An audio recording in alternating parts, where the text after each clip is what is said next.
Hello and welcome back to the Evolution of Medicine news videocast. It is Saturday, the 27th of February, and we are here this time live at the Integrated Health Symposium.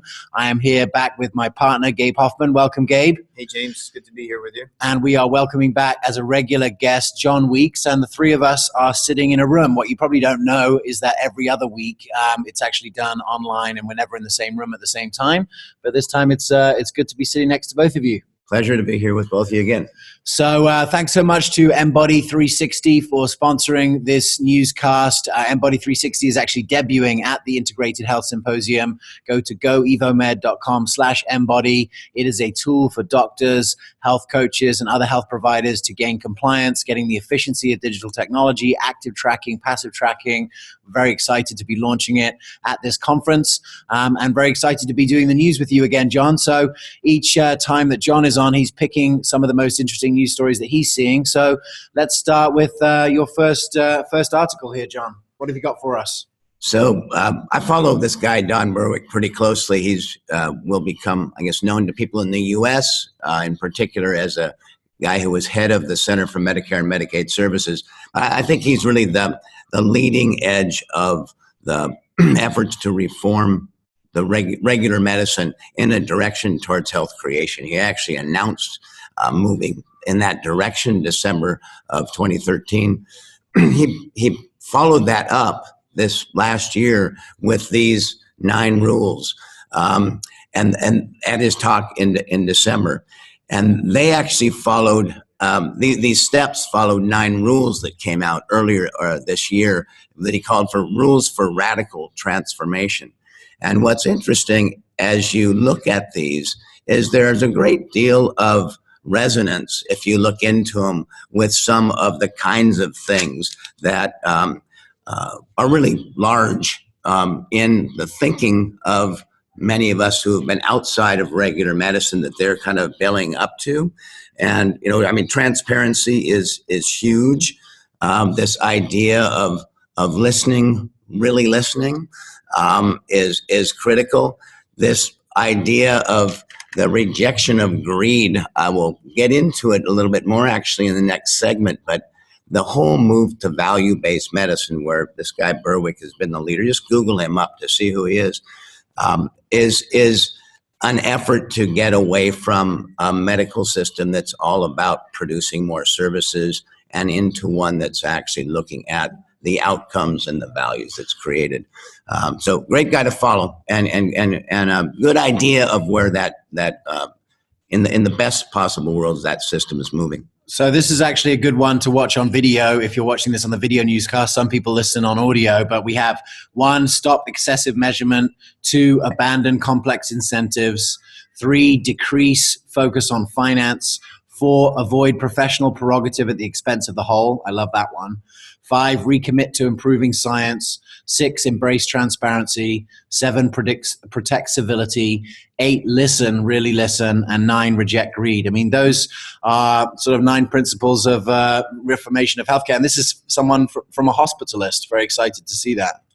Absolutely. I mean, what I see here is the combination of those 9 or any one of them. It's all about getting more on a level playing field and how you're going to communicate with the patient and with the patient population. It's so much the message that we've been carrying forward, and what we're passionate about is this is a team. This isn't about I'm on one side of a table and you're on the other side, and then I have to figure out how to solve your problems in a way that's the most profitable, or whatever the story has been before. This is much more in alignment with what we see as the future of medicine, which is a team committed to getting to somewhere together and through communication and real equality. John, I want to ask you about this abandoned complex incentives, because I always thought in my mind that insurance companies wanted to reduce cost. But what I found out recently is that insurance companies generally work on sort of a cost plus system. So if your health insurance is $1,000, they're getting 15%, say $1,550 profit. Whereas if your thing is $10,000, it's much more. So I thought insurance companies had an incentivization to reduce costs, but it doesn't look like they really do. This is the whole movement that Berwick's in the middle of is just tangled up in an effort to, as they call it, honestly, it's reversing the perverse incentives of our system. So in the hospital world, if you've got your CFOs saying we need to do this many cabbages, coronary artery bypass grafts this year, you're heading towards that, and you want a sickness level that will support it. It's a horrible reality, and you're less likely, perhaps, to look at a functional medicine approach, for instance, that might diminish the need for the service. So what he's speaking to is this world where people are being forced to work with mixed incentives. I don't know that he's offering solutions yet. He's saying we need to figure out how to reduce the mixed incentives. And let's talk about some real solutions, because that actually takes us nicely onto the second one. This is an article by our friends over at Holistic Primary Care. Meg and Eric have been big supporters of the Functional Forum even before it started. I got my first speaking gigs at their conference, Heal Thy Practice, and they've got an article that came out this week on Thursday saying, facing huge demand, Cleveland Clinic doubles its functional medicine center. So, John, I know just yesterday you did a panel here at IHS talking about this with Patrick Hanaway and Mark and some of the other people. What's going on over there? It's remarkable. And actually, it was cast right in the middle of this dialogue we were just having about the Berwick piece, that they've had a variety of lifestyle medicine and integrative medicine, and actually a Chinese herbal therapy program at Cleveland Clinic. In 2014, they started working with Mark Hyman first. Actually, Toby Cosgrove fortuitously ran into Mark. He told this story, and Mark said, well, this is what I'd like to do. And Cosgrove said, give us a proposal. Mark said, I'm busy. So I sat down with everybody at IFM, and we came up with our just pie in the sky vision of what we would like to do, and thought, rejected, we go back to our work, we're all busy. And he looked at it and said, good idea. And they started with 1.3 docs. It was Hanaway and a piece of Mark's time. And now they're already up to 5 FTE docs. They started with 8 employees. They're up to 25 employees already. They've already had something like 5,300 office calls. They've got a wait list of 1,100 people, and they're going to double the size of this facility, which sits right in the heart, literally at the second floor. It's really in the belly of the beast. It's the most visible place is where they're putting this functional medicine initiative. And that comes against most hospitals in the 90s that would basically put the integrated medicine sort of far away on the other side of the campus where no one would really see it, right? Exactly. That was part of the dynamic of the panel yesterday, is the person who runs integrative medicine and is running that clinic at a center that's 30 minutes away, harder for people to get to, harder to interdigitate with the specialists and actually become part of the value in a value-based approach. They were real clear that this was happening because of this value-based era that Berwick and others are leading. Gabe, what are your thoughts of this? I know it was it was a big moment on our 4th ever Functional Forum where Mark came and shared that this was about to go down. It's pretty exciting to see it continuing to grow and sort of exceeding expectations. No, exceeding probably the expectations of those who don't know much about this medicine or people who, but for us, we knew once you get something like this, once you penetrate the hospital and people start actually doing it, then it's going to work. We know how the outcomes can be. We've been around these types of people, and it's made it so much easier to have these conversations, right? Because you could say a name like the Cleveland Clinic and then people's ears perk up. Typically, we don't always have that word that's in the consciousness of the average consumer who hasn't heard of functional medicine, and be able to connect Cleveland Clinic with the word functional medicine is tremendous. Yeah. No, you can see if you look through this article, you can see that not only is the demand going up and the numbers going up and the employees, but you can see it's been a strong attractor. I love this piece in here that 80% were CFM's database, but they said 30% of the people coming to the Center for Functional Medicine were entirely new to the Cleveland Clinic system. Mm-hmm. So here you have a situation where it's actually attracting people into the Cleveland Clinic who wouldn't have gone because they're doing functional medicine. I'm not sure if there's a ton of functional medicine clinics in Ohio, but this is, a combination of credible and new, and is really adding a ton of value there too. It struck me, you all will know, that the concept for large entities that want to, and Cleveland Clinic's huge, $6.5 billion in 2013, to want to germinate the new, they talk about setting up a separate entity to allow that to happen. In some respects, that's what they're doing with this, that what Moffat's doing is he's basically making a bet on something that he thinks is going to ascend, and he's letting this thing roll and letting it grow while he's also putting a lot of their profit, which they get every year, into sort of old medicine, the way medicine has behaved. But he's seeing the value of this and is basically putting a stake in saying, this is where we're headed. We're going to be first up here in Cleveland. That's amazing. You know, I love this last quote here by Dr. Patrick Hanaway, and he says, "Be prepared for wild success. It's a very nice problem to have." Sort of reminds me of the first thing I said on the functional forum, which is like, we got to start acting like we're winning and stop like we're losing. Mm-hmm. Like, this is a situation where it's saving costs. We've got the whole system moving to value-based payments.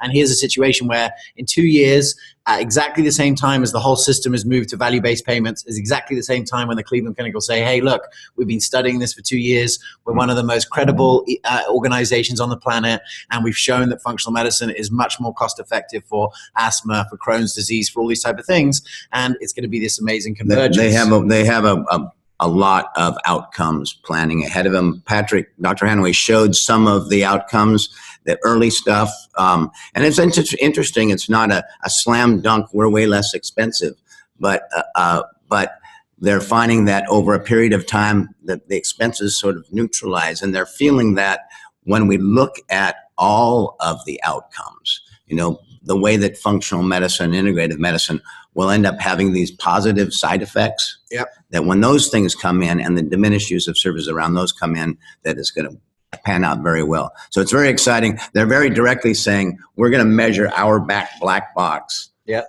Which is not to say we're not going to reduce it to one entity, one supplement, one thing. We're going to look at our whole black box and measure it against regular outcomes, and then think about breaking it down. But let's see how functional medicine works. That's great project. Well, look, if you're following the news, the one thing that you have to be completely sure of is that you know that there's an election going on. And John, this is actually one of your blogs from the Huffington Post, looking at Bernie and Hillary weighing their support for integrative health and medicine. Obviously you have a few different things going on here. So give us your take on if this is the key issue that you vote on, and you're a Democrat and you're having to choose between these two in the primaries, who's doing more for our team? Yeah, this was fun. I started with actually 2 data points from my own life, and they were early. As one of them was that in '93, when Hillary was leading the reform effort here in the U.S., she actually invited about 20 people to the White House to see how they might contribute to the health reform discussion. It was kind of we weren't in the heart of the discussion, but our folks were invited in. It was a big moment of arrival that should happen. And then the Clintons basically blessed work, led by others, but they blessed work of Harkin for the Dietary Supplement Health and Education Act, the White House Commission, a number of things where Hillary wasn't really running it. And as a senator, she wasn't known to really be pushing as a front person for integrative medicine. But she was there early, and has since been actually involved with the philanthropic groups that have promoted integrative medicine in academic medicine. And interestingly enough, as I started reading into this, the whole kind of democratic split between the kind of rumpled organizer one hand and the friend of the wealthy on the other, it actually played out in this story, because here's Hillary showing up an event for Christy Mack, who is the spouse of John Mack, who runs Morgan Stanley. That's in a Forbes story that was talking about the relationship there. On the other side, Sanders, as a congressman in '95, he responds to the beginning discussion of complementary and alternative medicine that's finally public at that point. And when he does it, his thought is, shoot, I'll hold a conference where everybody in the state who's interested in healthcare can learn about all these possibilities. Yeah. So he had hospitals, insurers, massage therapists, acupuncturists, it was a totally democratic process at that level. Whereas where Hillary's folks and this philanthropists have invested basically in the MDs in academic medicine. Yeah. And so he did this again in 2010, held another conference to convene folks. And then actually as a senator running the Veterans Affairs, he put a significant integrative components into that legislation. Well, you could just look at their two different states, right? You got Vermont, where naturopaths are licensed, and it's very, they have a lot of integrated medicine. New York is the worst state for that. You can't do the lab tests. You have the very aggressive medical against naturopathic licensing, against the use of, labs, any of the specialty labs, functional medicine labs. New York is like the nightmare state. So to me, that's a sort of an example. Gabe, what are your thoughts on this debate? Well, I really like the way that Bernie brought together everyone into the same room. So even if his personal beliefs on what he thinks about medicine, specifically about vaccines or about that, we can go back and forth, but actually just creating a place for people to commune and have a conversation. It's not dominated by his personal opinion.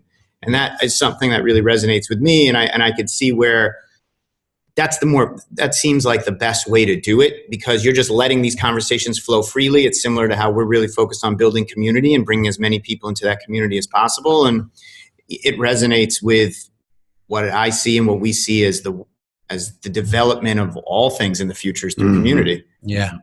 It's super interesting, to have this discussion, because I'm sure there are people that listen to this that would sort of identify with being a libertarian. I sort of feel like half of the practitioner community is liberal and half is libertarian, which seems to be at odds, but actually have a lot in common, in a certain way. And I think there's a certain commonality. But look at the conversation that's happening here, compared to, like, I saw Marco Rubio the other day said that if your kid is, if a woman is, if God infects a woman with Zika virus, then they shouldn't be able to have an abortion, because that's the way that God is, casting his judgment by sending the Zika virus. Look at the level of conversation that's happening on this end compared to that. I mean, that was just a stark example of like, who's going to be running the medicine in the next system?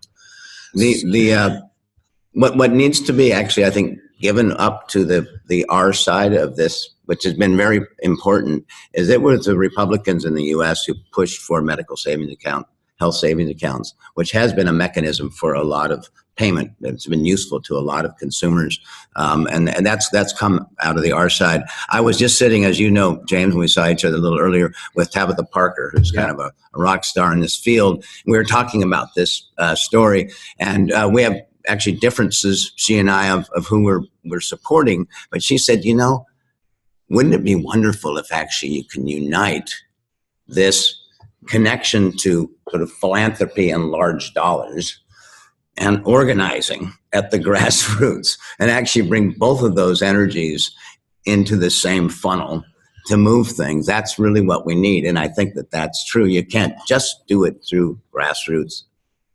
Well, I think integrated medicine could be a bridge for both of those parties as well, because on one hand, you've got the Democratic side that sort of wants to make more things available in community and that sort of side. And on the Republican side, they want to save money. It's Medicare and Medicaid that are going to bankrupt the country. They're super hyper aware of that. And here's a system that could potentially do that. So I feel like integrated medicine is a source of, people, a source of agreement, and has the potential to bring two sides together that have been, at loggerheads over so many things for so long. And I hope that whoever ends up winning the election, even if it's Donald Trump, we might be able to take integrated medicine forward, because if you take away the shackles of pharmaceutical management, or the power structures that be under a Trump regime, there's more potential there too. So I think we're almost in a win-win scenario, whoever comes in. But I'm the eternal optimist, and I know, John, you've been doing this for a lot longer than I have. Well, I should mention, actually, as I was working on this, I was digging more deeply. And of course, for those following closely, Bernie has taken on pharma in a big way, and he was not taking money from him. And he actually stopped a guy from being head of the FDA because he was too much in the hip pocket of pharma. And Hillary has been taking a lot of money from pharma. She's taken a lot of abuse from him in the past. And then for those who care a lot about the GMO world, of course, there's a big differences in the two of them relative to GMOs. And on the side of Bernie's been a big promoter. And I think the first presidential candidate to do that, to really promote organics in a big way. Do you want to say? Yeah, no, I was just going to mention too, in terms of separate issues, like, and Facebook has told me about vaccines, specifically, like Trump has spoken out where he felt like maybe we're doing too much vaccinations. Sanders, not so much. So I feel like it's important to think about the bigger picture and not just individual issues. Because again, it's so easy to get caught up in, an isolated thought. And if I agree with them about this one thing, then I'm going to vote for them. If I agree about this other thing, I'm going to vote for them. It's like, let's just look at the overall way that they're going to bring people together in a room. And that's going to have a much bigger determining factor than any one opinion about one aspect of health, because health is so complex. Absolutely. Well, there's 3 great articles this week. Thanks so much, John, for bringing these in. This has been the news live here from the Integrated Health Symposium. We're going to have John as a regular guest each month, and we're going to talk about the convergence of community. And, John has his finger on the pulse of what's going on in the integrative medicine community. We'd love to hear from you, our community. Like, who are you going to be voting for in the primary and moving forward? What do you think about Don Berwick and this, and also the future of the Cleveland Clinic Center for Functional Medicine? We'd love to hear your thoughts. And as ever, you can send your own news stories to news@goevomed.com. We take a look at those and we bring those out every week for our news, our news podcast. Thanks again so much to Embody 360 for sponsoring this newscast. Go to goevomed.com/embody. Check out, you can get on the list to be one of the first people to check out this new technology that really makes it easy for you to get amazing adherence and compliance from your patients, and to use the power of technology to improve, the ability to change behavior. And thanks so much, Gabe, for being here as ever, and John Weeks. Pleasure to be back. Been a pleasure doing this in person. Maybe at future conferences we'll get different people in, or whenever John's around. Just fly John all over the world with us. Yeah, exactly. We'll have to come and do one in Puerto Rico, John. That sounds good. All right. This has been the Evolution of Medicine News Videocast. I'm your host, James Maskell, and we'll see you next time.